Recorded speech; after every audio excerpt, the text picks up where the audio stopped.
What's up, folks? Welcome back to the stream. It's Monday. We're indulging in a little bit of mayhem today. And the mayhem that we've been given by Games Workshop is new Knight factions for 11th edition, both Imperial and Chaos Knights. They also dropped some data sheets today, which is kind of fun. So we'll take a peek at that, I think, after we do the Knights. But as we have done for this series thus far, we'll be going through and taking a peek at the faction focus article that Warhammer Communities just dropped while listening to the video that they've also given us, so that we don't have to do that whole thing twice. So let's see how things look in 11th edition for our Imperial and our Chaos Knight factions. I'm excited, chat. I'm excited to see. Let's find out after these messages. And the messages are, I skipped the intro of the video, so we're just going to hop in.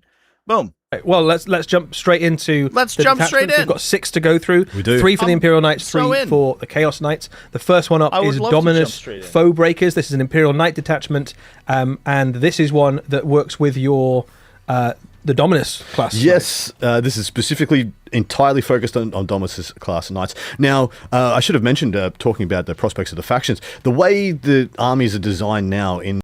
The focus is on a Dominus Knight. Is that are those the big ones? That's the Castellan chassis? Is that right? What is a Dominus? The Questoris, I guess, is the little guys, right? The medium-sized guys. No, that is not a Dominus. At least according to what I'm looking at. Oh, excuse me, chat. I immediately went to go look at the Knight Castellan and looked at the Black Templar Castellan. Less useful. I was like, he doesn't have a Dominus keyword. It is the Knight Castellan, chat. He doesn't have the Dominus keyword. He has the Black Templar keyword. He couldn't be the Dominus class. Okay, so it's Castellans and Valiants, I guess. Which is certainly need some help, I think. They have a lot of weapons, but their weapons are decidedly mid. They do have the cool... It's like the threat of their weapons is typically more... is spookier than the actual weapons themselves. I mean, the Volcano Lance is like very spooky, but it's only D3 shots. So there's a very reasonable chance you just miss. Oopsies. So I don't know. We'll see. We'll see how they end up. the new edition of 40k, I really think lends itself to Imperial Knights and Chaos Knights kind of more than almost any other faction, when you factor in that you're talking about taking an attachment in this case that specifically benefits one unit. In a lot of other armies, that is just 5 models. In this case, it is a 400 plus point. It's a quarter of your army straight away. In the previous edition, this was a 410 point model. And so, yes, it does. I wonder if we skip a little bit here, if they talk about detachment points at all in the article. All the detachments on both sides of the aisle can be taken alongside many of the existing options to create some specialized army compositions when you combine the 1 and 2 point detachments. I mean, thanks, Games Workshop. That does seem like how the detachment ability works. I appreciate that. How many points are they? Does it say? No. Okay. Well, fair enough, I guess. Because being able to take this in addition to a Codex detachment is kind of sick. I do think that being able to gain benefits to Dominus chassis is good if you're taking the one-off Dominus Knight, which is oftentimes the composition in an army. But if these are more expensive than that, then who knows? Warrant the investment of an entire detachment point being spent on it to enhance that miniature, let alone if you decided to take 2, which would, you're bordering on half your army at that point for these 2 big stompy robots. But yeah, I think this is really cool that the design space, I think, works for Imperial Knights and Chaos Knights almost more than any other faction. And the detachment rule for this is Reign of Devastation, which is effectively if you're shooting at an enemy unit in a terrain area in cover, you get +1 to hit. Yes, so you have pseudo ignores cover, in addition to the fact that if you are close to units in cover and therefore getting around the hidden mechanic, the hidden 15, you'll also be accessing plunging fire pretty easily as well, which has obviously been something that's been talked about in various other ways. So though this plus that combos together for some real explosive damage. So if you're looking at a Dominus Knight within 12 of an enemy unit, yep, you're on +2 to hit, effectively. Yes, exactly. If they are in terrain and you're within 12 inches, you will have +2. And that is, we are really cooking. Right. Obviously, there are some enhanced. That's interesting. So I guess I want to take a look at they did talk about the plunging fire rule in their terrain discussion, right? It's worth probably would have been worth picking this out early just so we can have context here. It's always tough to find exactly where they put all these individual rules. Because if it's a +1 to hit and not a +1 ballistic skill, there's a not unreasonable chance that they don't stack, right? Does plunging fire increase your ballistic skill, chat? Do we even remember?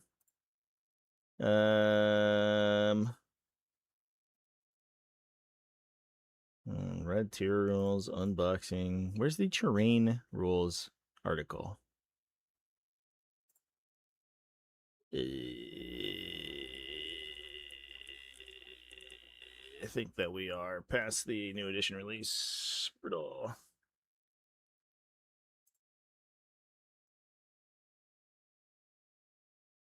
I cannot find it, chat. I have no idea.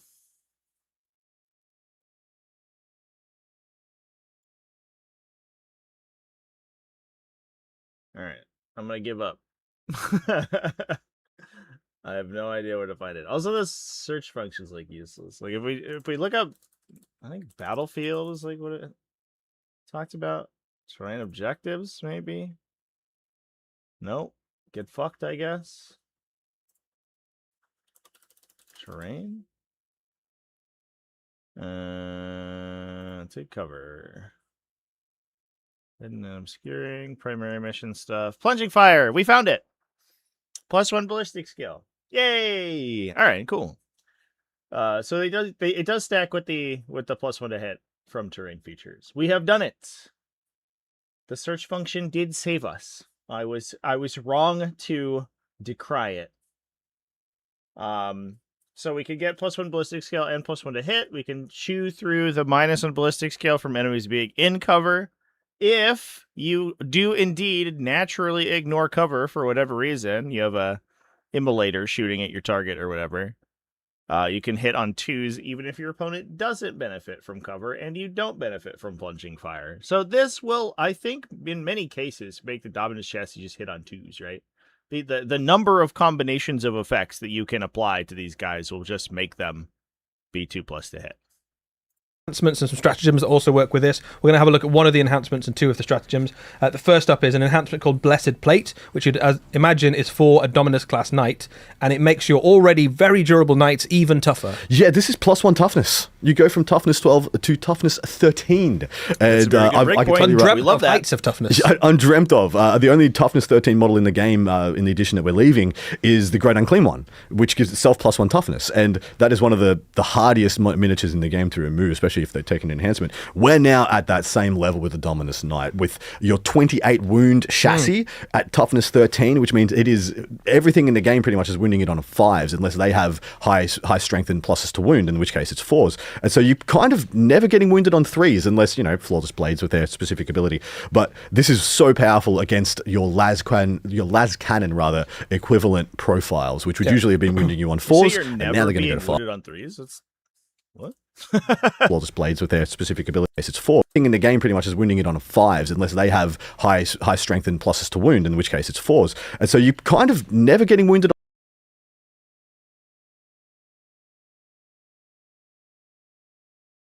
I mean, that's not quite true, right?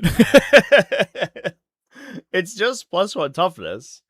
Like plenty of things will still wound them on 3s up to T13, right? It's just that like most like common anti-tank weapons are strength 12, but not all of them. Like a railgun's gonna wound them on a 3. Like if a bloodthirster hits him, it's gonna wound him on a 3. It's not necessarily that everything in the game's gonna wound him on no worse than a 4. I don't know. I think that we are overestimating the the survivability of +1 dominance. That is a great breakpoint though, so that's a good enhancement. On 3s, unless flawless blades with their specific ability. But this is so powerful against your las cannon rather equivalent profiles, which would usually have been wounding you on 4s, and now they're going to go to 5s. And quite a lot of armies rely on the strength 12 things to do their real heavy tank busting, don't they? So this is a very specific defense against that kind of heavy weaponry. Spot on. So you've got a couple of stratagems we're going to have a look at. The first one is ground shaking strides.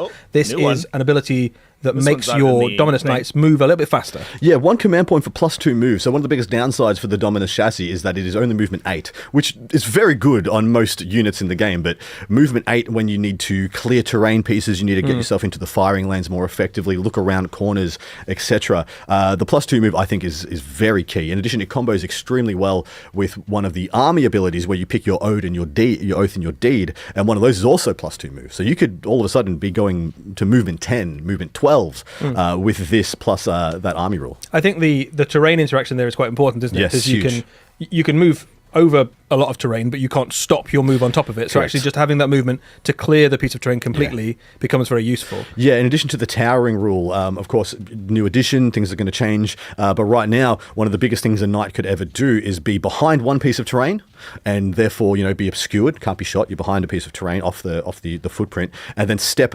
straight over one into another one and open up the fields of fire.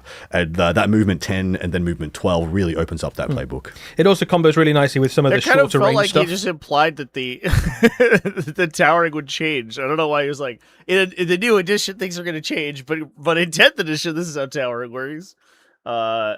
Maybe Adam hasn't even seen the new towering rules. If there are new towering rules, to be clear, beyond the plunging fire thing. On some of the Dominus builds, so a lot of them come with Melter, a stand-up, but you've also got the Thundercoil Harpoon, you've got the enormous big Flamer, and actually a +2 range on some of those effective threat range becomes quite significant. Exactly right, because you could read this as +2 inch range on everything that the Valiant carries, because you're exactly right, it has Melter, it has Flamer, it has the Harpoon, they all operate at a kind of the 18 or less range band, and then you got +2 to that, so you 20-inch range all of a sudden. And the ability to bring enemies within range of some of the melter guns as well is quite useful. So great little stratagem. We've also got one called Foe Breaker Firestorm. This is an ability where you can basically exchange blast for extra attacks. Yes, into combat though. So this is your shooting phase when a friendly engaged Imperial Knight Dominus unit is selected to shoot. You target that in Dominus Knight. You lose blast on all your weaponry, which means you can shoot them into combat, and you get +1 attack in exchange. So you'll get +1 attack on those weapons, but you will lose. That's very useful. It's very rare that these guys have the ability, like the capacity to shoot into melee, and I guess it's more rare that they have the ability to shoot out of melee. And with almost all their weapons being blast, engaging them currently is like a death sentence. It's just GG for this unit, because they just sit there at permanent -1 to hit. They'll never kill you out of engagement. Their melee profile's fucking atrocious. And then, the Volcano Lance, blast. Plasma Decimator, blast. Siegebreaker Cannon, blast. Like, get absolutely fucked. But being able to just trade blast for +1 attack, makes your attacks more consistent, even if you're not getting blast. So let's say like you get engaged by a vehicle, and you're just suddenly your Volcano Lance shoots D3 +1 into melee, right? That's crazy. Plasma Decimator shoots D6 +4. So like it probably just kills whatever's engaging it for 1 command point. I assume that they'll still be -1 to hit for being engaged. We don't know that, of course, how Big Guns Never Tire works. But as long as you don't get scammed a little bit on hit rolls, and a lot of times also you are going to be benefiting from the detachment ability too. Like very often you'll have +1 to hit, especially with the breadth of terrain that we've seen in this edition. Like pushing forward and engaging a Knight Castellan, I think will oftentimes mean that you touch a terrain feature, and this ability is within, not wholly within, or it says in, which I assume is going to be the same as within. Which means that it's very likely they're going to get that +1 to hit against you, right? I guess they also just get plunging fire in most cases, right? So they're actually just like hitting on 3's base, and then they also potentially get that +1 to hit. So they still hit on 2s, even shooting into their own melee as long as you're not benefiting from cover, and then have +1 attack. Wild. That's spooky.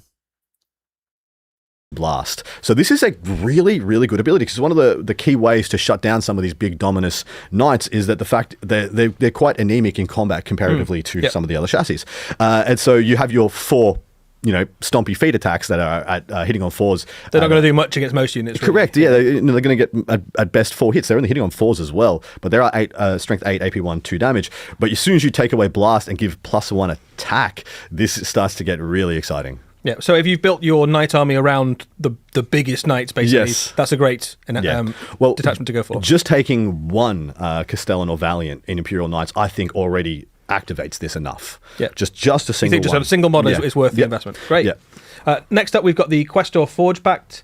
This is an ability that allows your Imperial Knight force to ally with an Adeptus Mechanicus force. We have seen incarnations of this in the past, but this effectively, you can put some Skitarii in amongst your knights, and it allows the army to solve problems and engage with the game in a way that an Imperial Knight army couldn't normally. Yeah, if you took an entire army of just Imperial Knights, you will at some point in some matchups find yourself unable to reach a certain part of the battlefield, control yourself from being charged by your opponent's deadly melee units, being able to effectively do actions all over the table. Of course, we have some of the Titanic Knights can, of course, do actions and still activate in some ways, but you don't want to have to do that. You're like, okay, I could potentially go and damage or kill 3 units from my opponent's army, or I could maybe get 1 and do the action.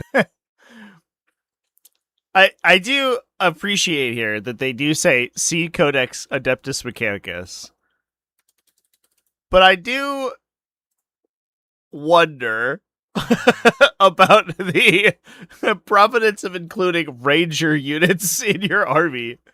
I think that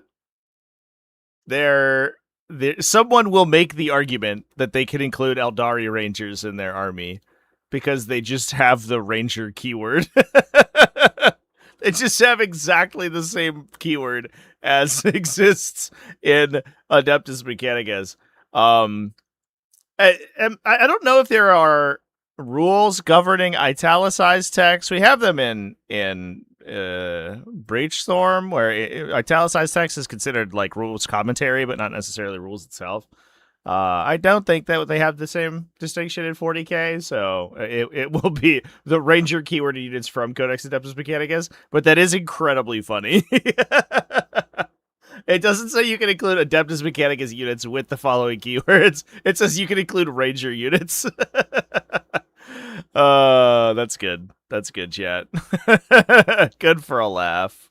It's a very hard sell when you're talking about 400+ point models. So this is a great way, of course. You can take your Adeptus Mechanicus units. It's restricted to exactly the ones that you would be familiar with now if you're already playing a similar detachment. So you get your Tech Priest Dominus, Manipuluses, Marshals, Rangers, and Vanguard will be activated up to 500 points in your army, similar to where we are now. And for exchange for that, whilst those Adeptus Mechanicus units are within 6 inches of an Imperial Knight, because Imperial Knights all get this aura, they will have +1 Bliss skill and heavy. And it's interesting with how heavy has changed that you don't actually have to stand still. You can move at a reduced rate, but still get the heavy bonus. You get a little bit. You get 3 inches to play with, basically, with heavy now. So you can move slightly into a terrain piece, for example, and still benefit from that +1 to hit. You've also got another +1 ballistic skill, so your basic Skitarii are hitting on 2s pretty much all the time. It's not bad at all. And then, of course, the Tech Priest portion of this will be able to heal your Imperial Knights. If they're within 3 inches, you'll regain D3 wounds on your Imperial Knight chassis. So one thing I don't like about this is that it indicates that the repair mechanics in this edition are going to remain repair in your command phase, heal in your command phase, which in my opinion is a really it's just like a dumb and annoying ability. Orcs, for whatever reason, have a different version of this rule that works in the end of movement, and I think that's so much better. It's just less obnoxious to play around. Because like trying to squeeze it. I mean, if for knights maybe it's a little bit different because your bases are so big that you can like chain back to a terrain feature or something. But and I guess like with the hidden keyword, maybe it's a little bit more a little bit easier to keep units in particular positions. But we're talking about relatively expensive, sort of tech priest characters. The Dominus and Manipulus are not the cheapest thing in the world, and forcing them to remain within 3 of a knight for the entire battle round is really annoying. Whereas being able to move into that range would be much stronger. For like ultimately what is a kind of middling ability. And honestly, for this specific rule, I don't think it's that big of a deal. But for the in the case of like units like Tech Marines, and stuff, whose like whole reason d'etre is repairing people, having to do it in the command phase, or likely still having to do it in the command phase, is like overly restrictive in my opinion. So I don't know. It's not my favorite thing in the whole wide world. Anyway, if this is one detachment point, getting access to some mechanic of units is not too bad, especially because Rangers have OBSEC, so you just get an OBSEC unit. Eldar Rangers have a reactive move too and infiltrate, so that's pretty good. So, maybe that's strong. This ability is kind of whatever, right? +1 ballistic skill is like, it's okay. I guess like you can have vanguards potentially hitting on 2s sometimes, but you don't have any way to like actually deliver them. There's no transports or anything. So like occasionally you'll get Rangers hitting people with like the arc rifles and stuff and doing a little bit of damage, but I don't think the goal isn't really to get damage out of the Skitarii. The goal is to have the Skitarii support you in a kind of utility capacity. Yeah, there's also a bunch of enhancements and stratagems. So one of the enhancements we're going to look at is Magos Questoris. This is an enhancement for a tech priest in the army, and it makes that healing ability even more effective. Absolutely is. So when using this model's Sacrosanct Pledge, so when using the heal ability on the Imperial Knights, you'll hear an additional 2 wounds. So D3 plus 2, minimum 3, up to 5. And when we're talking about, say, an Armiger that you're healing, that's up to a third of its health. It's 14 wounds. It's over a third if you high roll that. Or, theoretically on a 26 wound Questoris chassis, that is a fifth of its wounds coming back. That is very significant. There is also a bunch of stratagems that allow these units to synergize together. Yep. Vengeance of the Machine Cult is the one we're going to call out, which is effectively, if one of your knights is destroyed, the Adeptus Mechanicus portion of your army gets bonuses against the unit that destroyed it. So a very familiar ability you would have seen from a previous version of a similar ideology detachment, where once one of your Imperial Knights Titanic units is destroyed, you can mark them for 1 command point, the unit that did the destroying, and then your Adeptus Mechanicus portion of your army will get full rerolls to wound against that. When you factor in that the Adeptus Mechanicus portion can be hitting on 2s with full rolls to wound. Even Rangers and Vanguard units start to look pretty threatening. I mean, the Rangers and Vanguard, they bring some quite effective special weapons to the field, right? Yeah. So they've got like some arc lot of plasma in those. Plasma calibers, and you've also got the grav equivalent guns where you have the anti-vehicle portion, and having anti-vehicle. Do they have an anti-vehicle? What is anti-vehicle in a or the arc whip? I think they're talking about arc, right? Which is anti-vehicle devastating, right? Vanguard. Yeah, but it's not a grab gun. Yeah, it's these guys. But these guys having devastating wounds and getting wound rerolls is good. Potentially doing like up to 2d3 mortals is pretty solid. Potentially, also a pistol on the devastating pistol on the little leader guy. Get him. Boo-boo. I don't know. That's not the most exciting thing in the world. I mean, realistically, how many Skitarii are we taking in an army? Like 3 units, maybe. If we're really pushing it, taking 300 points for the Skitarii, and then you get like wound rolls with those things, and half the time, by the time you're losing a Titanic Knight, they're dead anyway. So I don't know if this stratagem matters that much, but sometimes could be good. I don't know. Maybe a bunch of extra command points floating around. Cool, and then rerolls to wound is very powerful. Yeah, so that's great. Right, moving on to the next one, which is an Armiger heavy detachment. This is Throne Bonded Outriders, and this effectively is a series of buffs for the Armiger portion of your force. Correct. So what happens here is Armiger units that are affected by a bondsman ability will have ignores cover, so essentially +1 to hit when targeting things that are in terrain. Quite powerful. It comes with the Armiger tag, so meaning you won't be able to combo it with any other Armiger-esque builds. So this is, but it's already quite good. Yeah, so we've talked about it already. Ignores cover is a great ability in your new edition. Cover is probably a more significant factor in most games than it is in the current edition. Yes, it is. That cannot be true. There is no way that that's the case. I think they've already showcased. I mean, we did take even a look at this this thing here. We've already showcased that it is more difficult to gain cover than it was in previous editions. The implication being that a unit must be wholly benefiting from cover. There's like a bunch of like minutia we don't really know quite yet about exactly how cover works, because it affects the hit roll now and not the save characteristic. Like whether or not you have a unit that's partially benefiting from cover is like nebulous exactly how that will apply. So we'll see. However, we already know that it is more difficult for monsters and vehicles to gain cover now.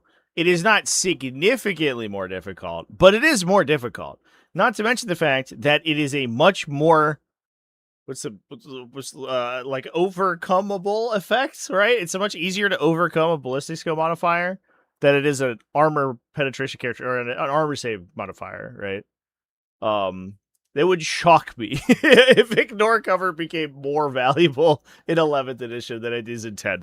In 10th, it is almost required. In 11th edition, it does feel like in many cases you will be able to get around it in some way, right? You can get hit rerolls, you can get hit bonuses, you can, I don't know, just punch people. You can attack someone while they're within the terrain feature, which in some cases for monster vehicles means they do not apply cover. So yeah, I don't know. It was in the current edition. It was almost like a blanket. If you are playing appropriately, you will have cover versus your opponent's army. You could also assume, unless you have ignores cover, your opponent just will have cover, and so you just had to guess that everything was more durable than it looked. Whereas now you have a lot of ways to mitigate cover, and cover is okay. Adam set the record straight here. I love that. Adam and I are on the same page. It's like, yeah, cover's like pretty good, I guess. But you can just assume that everyone has a baked-in armor of contempt in 10th edition because cover's so astronomically powerful. Others, and I think Imperial Knights would have been quite harmed by it because, of course, you have a huge deluge of shots from a single activation. And so if you're shooting into everything in cover, you can find quite a large percentage of your output cut down by that -1 to hit. Yeah. So this looking into the armigers, though. So you're only ever affecting like maybe 8 shots from a health run, right? And it's only armigers that are affected by bondsmen. So if you can wombo this with like, what is the detachment that lets you bondsman multiple units? Although these are both, this is an armiger detachment, and it may be that it's exclusive with the existing armiger detachments, which is called Spearheaded Arms. Is that it? Yeah, that's the one. So Spearheaded Arms lets you push bondsmen to 3 units instead of 1. I imagine that these will get the armiger tag and be unstackable.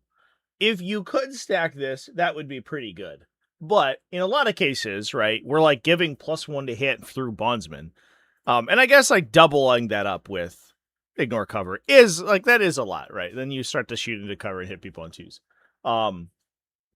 But in a lot of cases, like you're only affecting like 1 or 2 models at this per turn in many situations.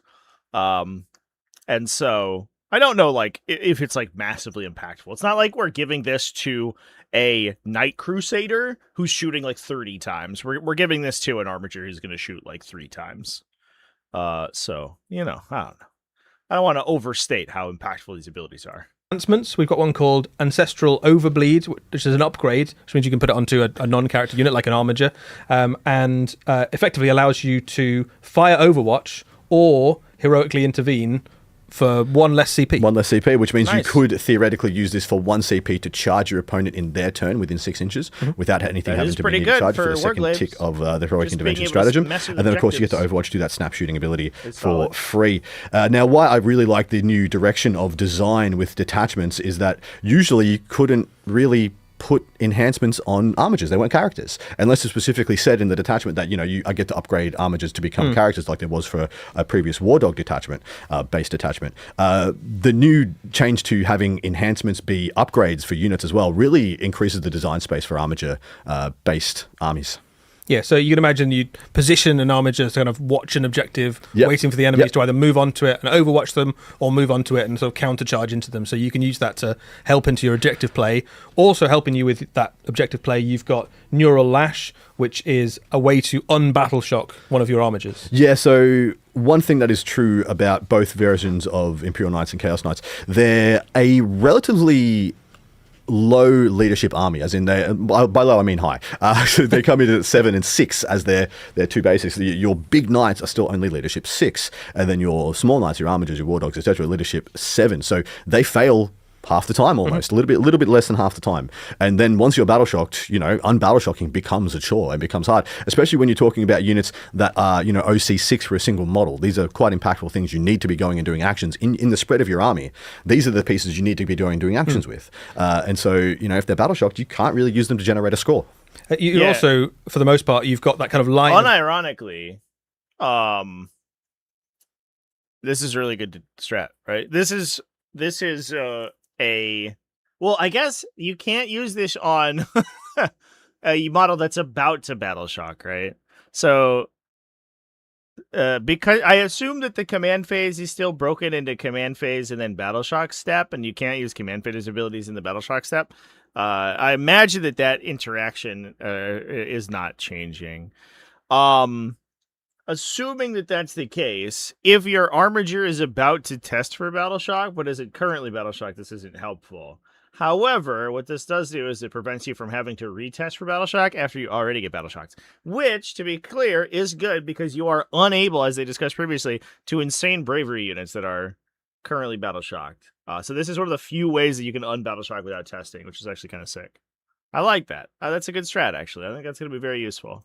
The bigger knights behind it, the Titanic stuff, and then it's the armigers that tend to be pushing forward and contesting the objectives. So in all likelihood, your midfield objectives will be taken by armigers, certainly early in the game. Yeah. So the ability to unbattle shock those to put 5 points back on the board is great. Exactly right. That's the natural tempo of playing with the knights. Your armigers go out and screen and force your opponent into the battle, and then your large knights come in and they become the response force, hopefully clearing out all the things that are threats to them and then running the table thereafter. So great detachment. And of course, talking about battle shock like this right now, because if you do not know, people out there, you don't unbattle shock anymore. You don't just automatically unbattle shock in your command phase. You have to retest. You've got to pass the test. And like I said, but it's going to be a great Chaos Knights time. Let's go. Woo! Big spooky robot. The first detachment for Chaos Knights is Bastions of Tyranny, and much like we saw a detachment for the larger Imperial Knights, this is a detachment for the big Knights of the Chaos Force. Yes, this is for the Knight Tyrants. You'll see some mirrored, kind of a mirrored detachment to one of the first one we covered for Imperial Knights. This is really supercharging those Knight Tyrants. Yeah, so effectively, this is an ability that you can use army-wide across your Knight Tyrants, which means that if you target a battle-shocked enemy unit, you get +1 to hit. And obviously, the Chaos Knight army has a range of things that interact with battle shock already. Very much predicated on making units be battle shocked to generate value and power from the army rule, that being that beautiful table where you select your abilities. And if you're targeting battle shock units, of course, battle shock is already, as we mentioned previously in this faction deep dive, that battle shock is such a more powerful ability now, and Chaos Knights are one of the armies that are exclusively placed to make the most of it. Yeah, they're already really well placed, aren't they, as a force? So battle shock, anything that interacts with battle shock immediately becomes better in the new edition because you can't unbattle shock. So Chaos Knights already in a great place. This detachment builds on that. Yeah, so one of the great things about how Chaos Knights were going to be working until 11th edition is that if you are able to battle shock things, Chaos Knights already have so many rolling debuffs that give you negatives to your leadership test. So when you go to check to be unbattle shock, right. We do know the interaction. We've discussed quite at length is how the new battle shock mechanics work. So try and pop a bunch. We're gonna push looking at the here. enhancements for these, we've got a couple to look at. First this off, we've got definitely doesn't feel quite as impactful as +1 to hit enemies that are touching trade features. Especially because you don't have control over when this applies, right? Like you can force battle shock checks, but you don't necessarily know whether or not they're getting the benefit of it. But it lets you bring executioners potentially and try to shoot battle shock onto somebody. If they just pass the test though, you're like, well, I'll get fucked, I guess. It is what it is. Dominion. This is an ability for a Knight Tyrant, and when you roll to determine the attacks of a weapon, you can reroll. Yes, indeed. Yeah, That's so this is good. really, really good on love the, that. I guess, the any plasma of the guns, volcano really. lance. Yeah, it's good on all of them. The flamer as well, the 3d6 Even the flamer. thunder coils are random shots, right? Yeah, it's D3. D3 blast. And so this is just fantastic. There's no wrong place to put this. The next enhancement we're going to be covering is Terrashade Rookery. This is also for a Knight Tyrant. This is a Knight Tyrant detachment. So when this unit is selected to shoot, it will add 6 inches to its detection range, which is really quite interesting. So one of the issues, of course, with the Dominus Knights we talked about in the previous one is that they're only movement 8, which, of course, is not wildly low in the extent of many other armies, but it's not the fastest when you take it into account. So if you were, let's say if there's a unit that was hidden that was 24 inches away from your Dominus Knight, your Knight Tyrant rather, you theoretically, and they're hidden, you theoretically cannot interact with them because you move 8. So you're going to be over 50, you're going to be outside 15 inches away from them, and therefore their hidden is going to kick in. You're not going to be able to target them. But then this will add plus 6 inches detection range for them until they've shot. And so you only need to be at the 21-inch mark to activate into that unit. And this is actually taking a unit that could not be shot by this model, and then you just devastate them. Great. Looking at some of the stratagems then, we've got Pitiless Focus. And this is effectively, if you do manage to get into combat with those knights. This is a way that the Chaos Knight can fall back and still shoot. Only one command point to fall back and shoot with a 400+ point model. That is a very good going rate command points wise. In various other iterations during the previous edition, or the one we're just leaving, you would pay 2 command points for this kind of ability to fall back and sometimes shoot and charge. But a Dominus Knight doesn't necessarily, a Tyrant class Knight doesn't necessarily need to charge, just needs to be able to shoot to get its max payload. And so 1 command point to fall back and shoot is a fantastic ability. Great stratagem. Yeah, I mean, you Yeah, the other thing too is so I think one thing I want to point out is that like this ability and the equivalent in Imperial Knights is the bonus attacks in melee. That ability lets you fall back so you can actually maneuver yourself around.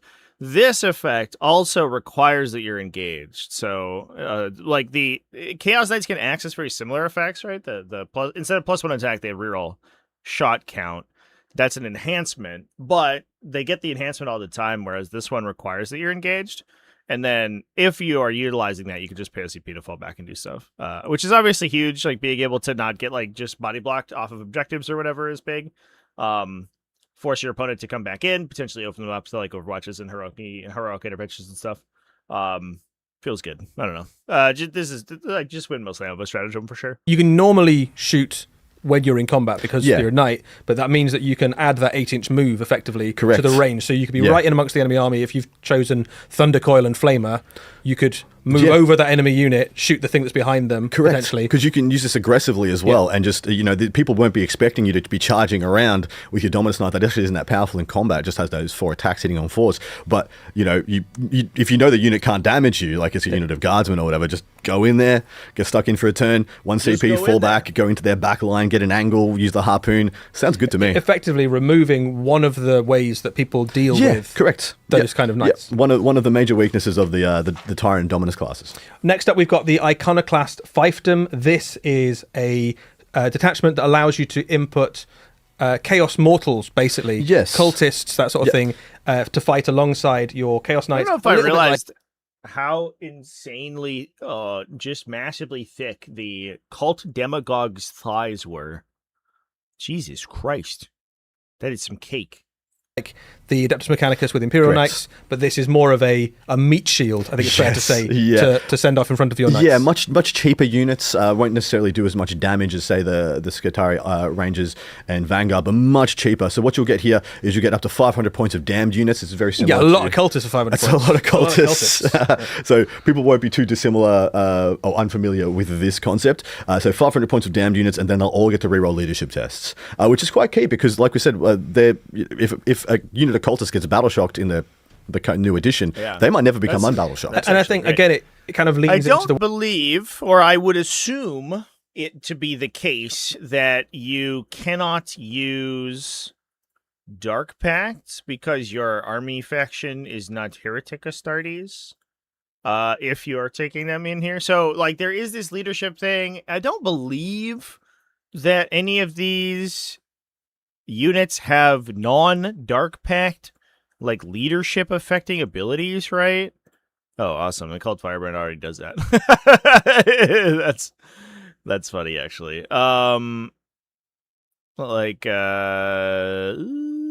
Where is the Dark Commune?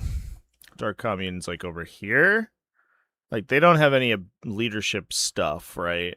But leadership checks affecting battle shock checks by themselves is already very good, because your like just basic bitch idiots are naturally going to be harder to battle shock, almost 50% harder to battle shock, right? Because you're like rerolling a coin flip leadership check in a lot of cases, which is great, honestly.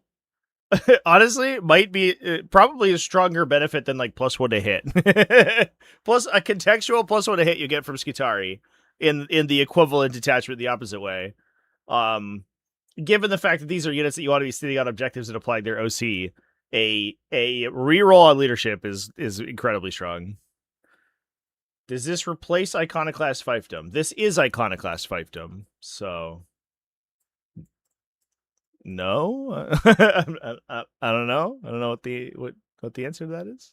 The way that you expect this army to work, which is you have that wave of cultists that you send in first to just gunk up the works, basically. So you'd expect to have those objectives held by cultists early on. Yeah. So you don't want to be failing battle shocks, because then you're losing points. And at the same time, it's very thematic as the cultists look over their shoulder. And they're running towards Blood Angels, but then they look over their shoulder and see the giant death. That is more scary. That is more scary. I'm going to reroll my leadership tests.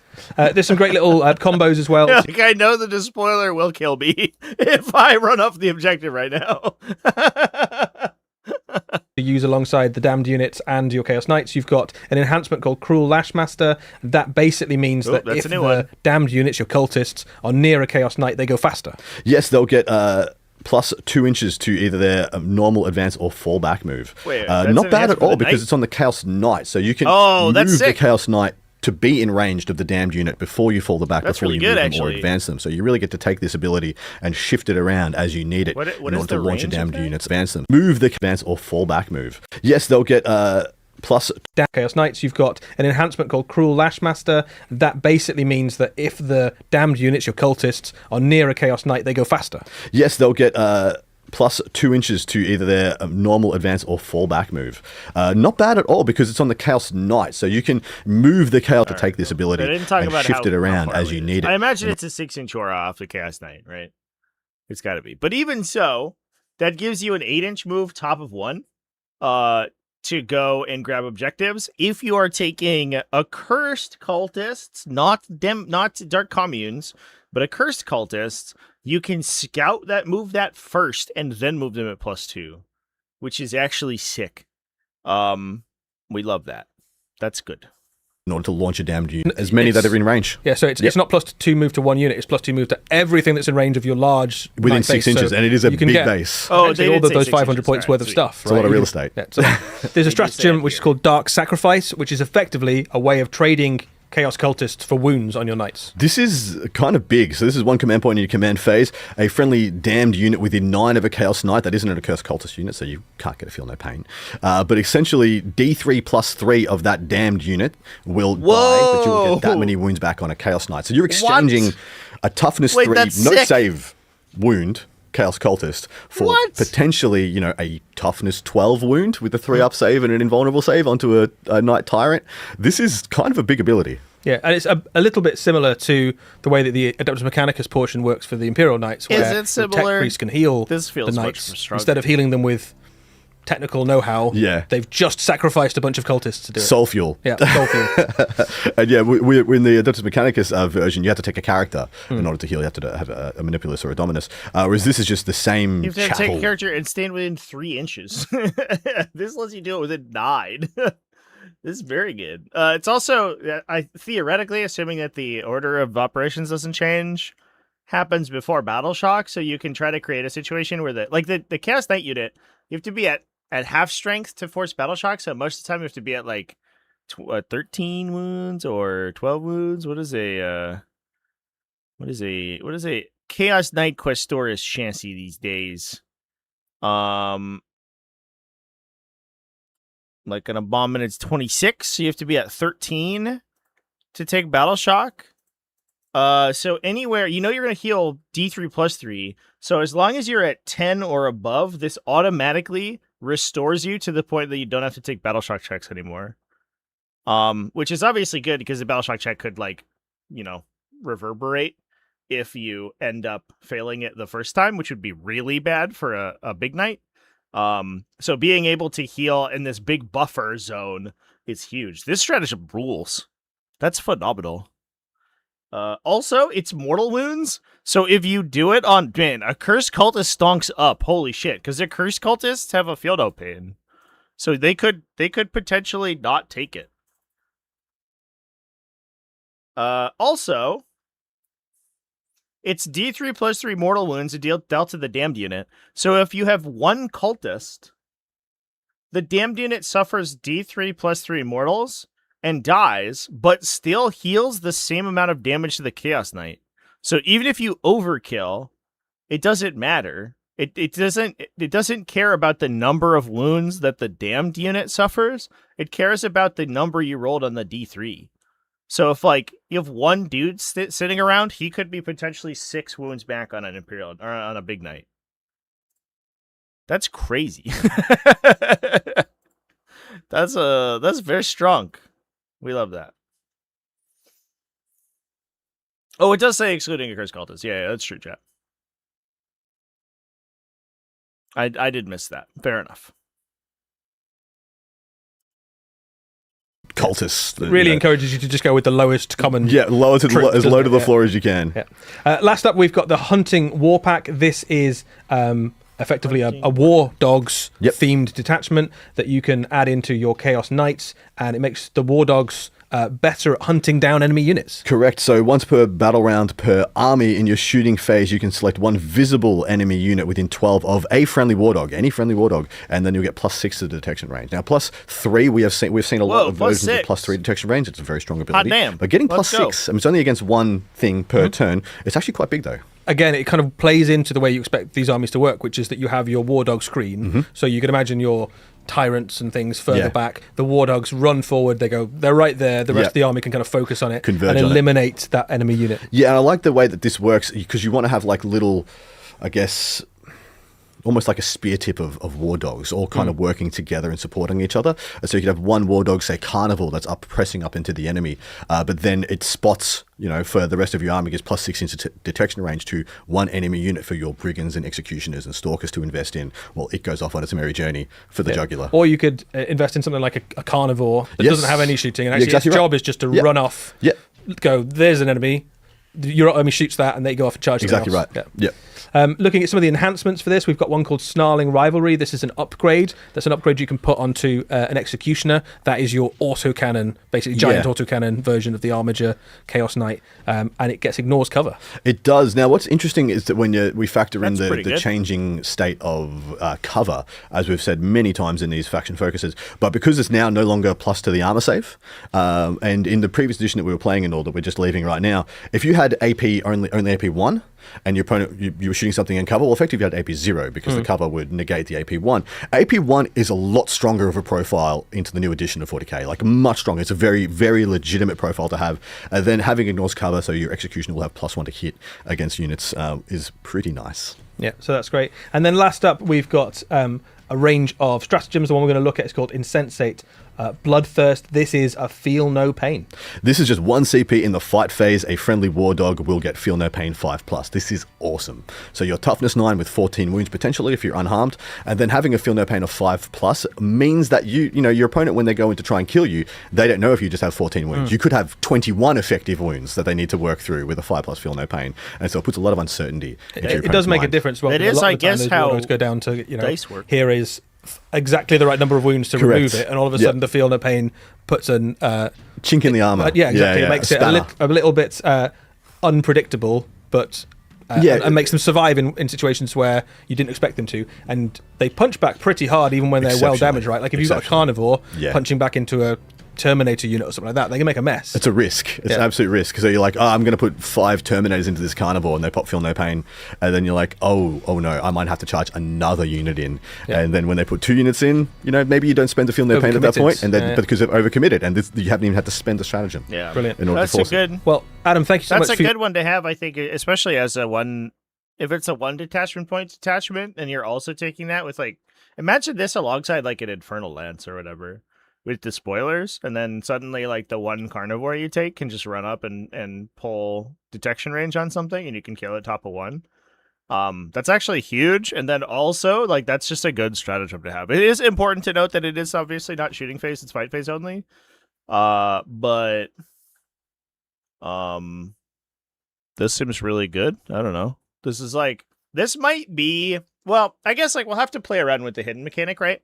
But we've had so many instances of you can apply +3 detection range if you choose a unit within 12 inches or whatever, which is fine. But the question is, how often are you applying that effect multiple times, right?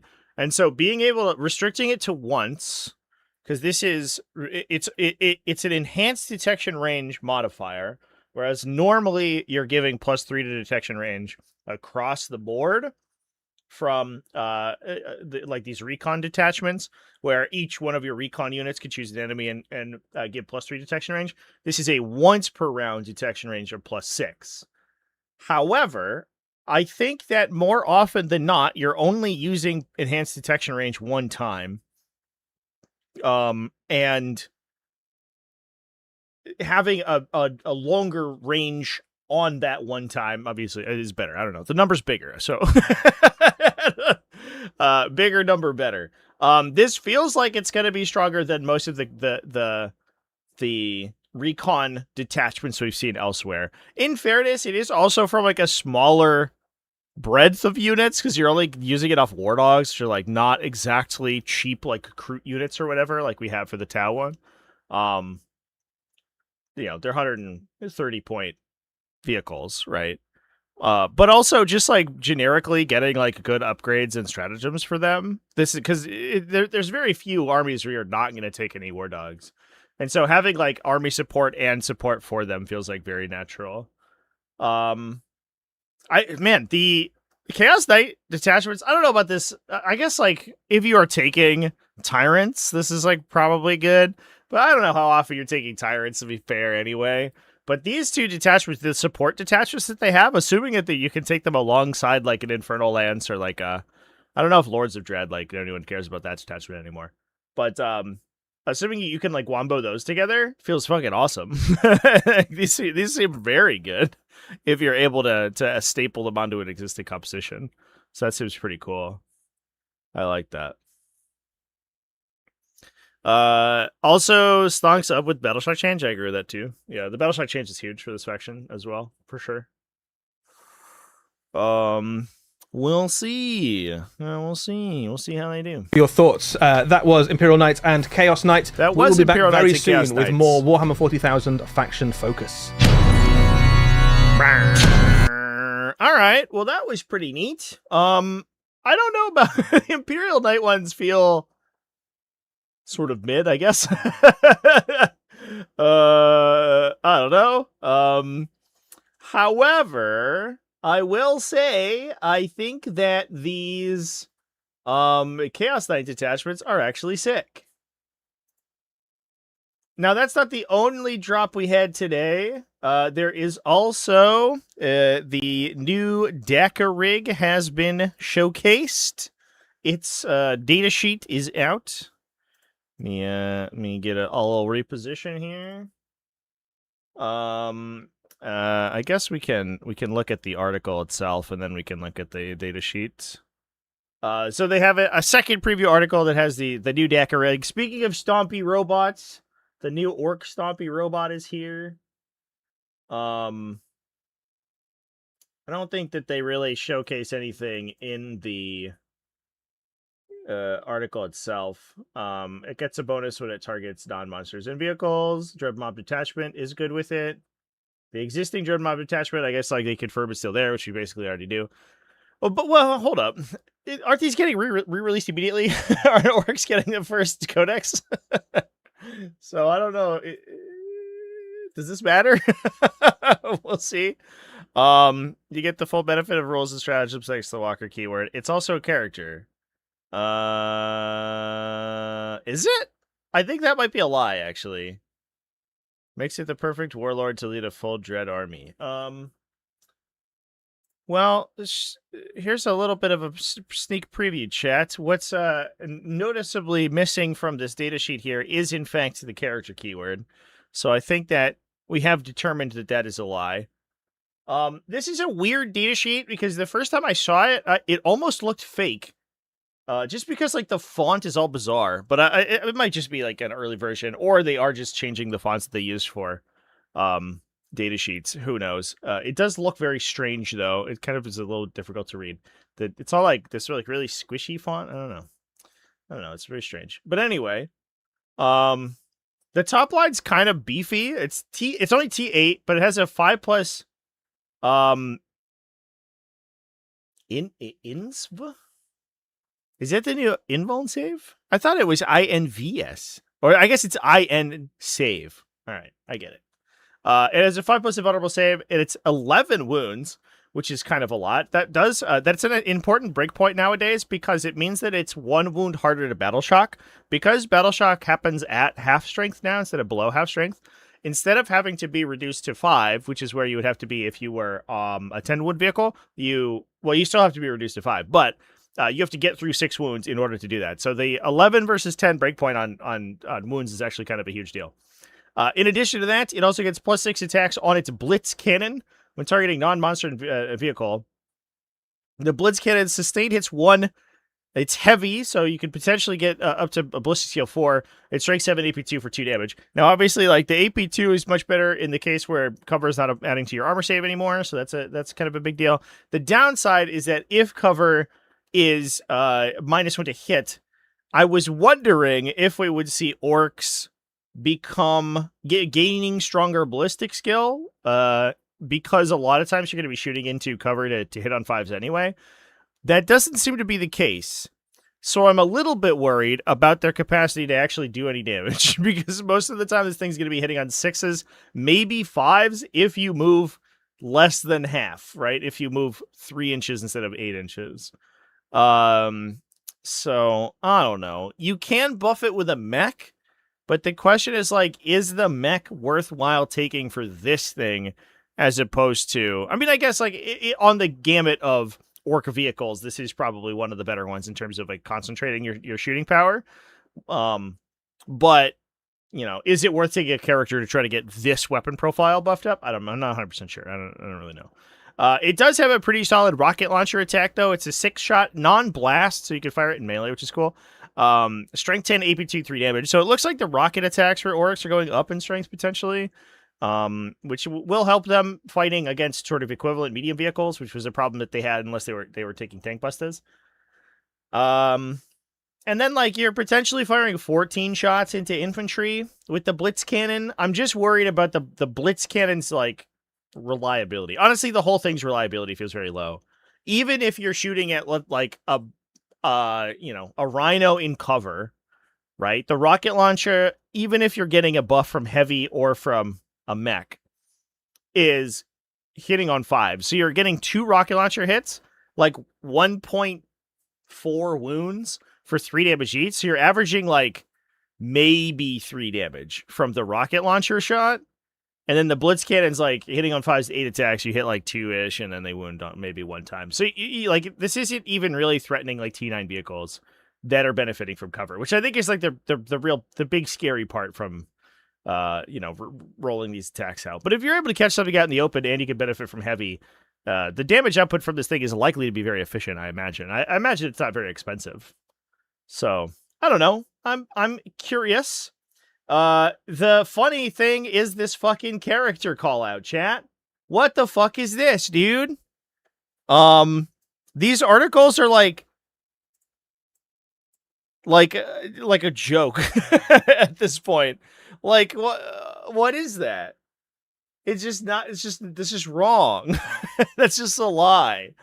And again, I think it to some extent, it's like, at what point does this become like false advertising, right? Like, at what point is this litigatable where they just keep showcasing mechanics that do not exist?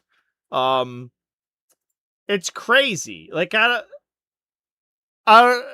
don't know. It's inexcusable in my opinion.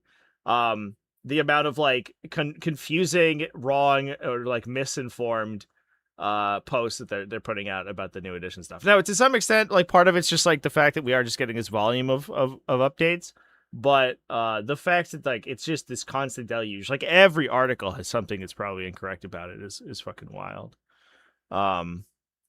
Yeah. GW's AI agent thinks the character. Yeah, but like that, that's almost certainly the explanation for sure, right? Like, they asked ChatGPT to write an article about this thing, and it decided it was a character. That also meant that no one who knows how to play 40K proofread this article. That's crazy. That's absolutely insane. So I don't know. It's crazy. It's just absolutely wild. The image is wrong, right? Either way, though, I think that the chances that the images are wrong feels lower to me than the chances that the copy is wrong, because the images, I think, would just be like an edited down version of this thing that's in the codex, right? Or that's in the Armageddon book. So it would surprise me if this was incorrect, but obviously it's not impossible. But either way, that's unacceptably embarrassing, right? I don't know. It's fucking wild, dude. They do have people that proofread, they're just doing a bad job. Yeah. So it is what it is, chat. Yeah. Anyway, chat. Remember when they called it Intransient Leader? I mean, we are getting to the point that I don't remember any of the mistakes that they make, because it's constant. It's every article, right? Every article and every video has something wrong in it. And like, it's impossible to tell what the new edition's going to look like, because they just keep throwing words out that are not necessarily correct. And it's very frustrating. For a $1 billion company's marketing machine to be so broken that it cannot showcase its own rules. Like, come on, dude, that's fucking crazy. Anyway, I had to set up an AI system for a customer where AI writes a text and it gets proofreaded by another AI. Oh, awesome. There's literally no way that could go wrong. Anyway, chat. Well, we'll see how things work. I don't know. We'll end on a bit of a sour note, I guess. But thanks for coming and hanging out with me, everybody, today. We'll be live tomorrow with, I guess, like, what's the thing tomorrow? We can look. Did they give us a little showcase? Survey says, Emperor's Children. Neat. Well, I'm excited about Emperor's Children. Hopefully they get some new releases that aren't just more Defiler stuff. So we'll see. And yeah. I'll see you then. So thanks, everybody. I'm going to go ahead and hop out. I will be live on Twitch later this evening. There is a tournament event. We're going to be streaming the semifinals of it and doing commentary. I believe that's at 8 p.m. U.S. Eastern Time, so it's not for another like 8 hours or so. So we'll be over there. So yeah. We can't even stream without issues. I mean, in fairness, like, streaming is a whole different can of worms, right? Streaming is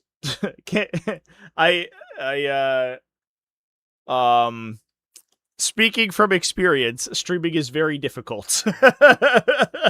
So, it is what it is.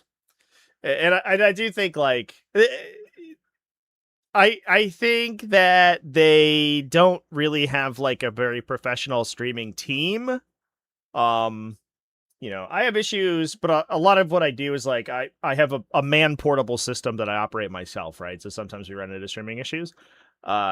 They have a much more sophisticated system, but what they don't do, which you'll see done if you see like a professional live stream, like these big showcase live streams, like these big reveal what's the word, like symposia or whatever from like a big company like Apple does its big live stream and they have a whole auditorium and everything, but they'll spend hours and hours the day before and they'll go through audio checks and video checks and all this stuff. And if you in a lot of these venues where I've been live streaming, like I've had the opportunity to go in beforehand and watch the crews do all their setup, which is this like huge multi-hour process. It takes like a full day to make sure everything is ready to go for the live stream later on. And to my knowledge, Games Workshop doesn't do that, and to some extent that's like a manpower issue. To some extent, it's also like a venue issue. When they are doing their live streams from like Adepticon or something, they're just in a ballroom, right? That they have for an allotted period of time. So they go and like they run in and set up and then like hope for the best, I guess, which is problematic.